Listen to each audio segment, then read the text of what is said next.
Nii, ma olen siin väikesel jalutuskäigul Metsis hotelli aias. Metsis hotell aastast 1912, nii et esimene maailmasõdagi polnud veel teema, rääkimata teisest.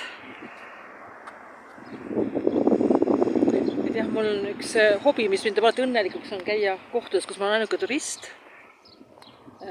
Välismaal või ka kodumaal. Valgas tundurid turismi olevat peale minu. Nii et ma olen ideaalses kohas. Mulle meeldib see toaaknast, mida ma vaatan ka seda Euroopa Liidu lippu, seda mulle ei meeldi seda toaaknast vaadata, aga noh, mis teha. Mina räägin, mõtisklen siin, millest ma siin aias, hotelli aias jalutan, peaks mõtisklen Balti sakslased äkki, 1912 ikkagi ju nii. Aga ma mõtisklen sellest, mis nagu üles viib ja sellest, mis alla toob, jah. Et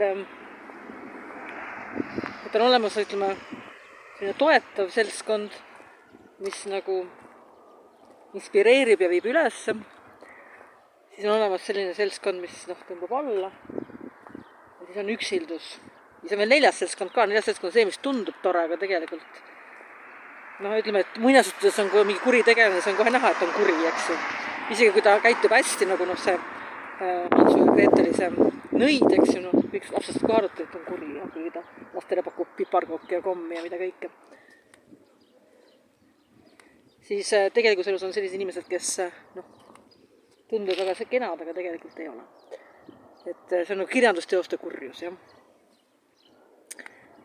Ja ütleme, kui sellisest eemaldada ennast, siis see on nagu selline parem kui, ütleme, parem on olla üksi kui halvas seltskonnas. See on isegi selline vanasõna isegi vist olemas.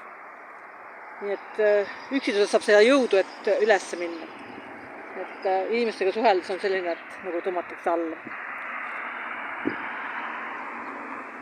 No nii, siin on puu ka.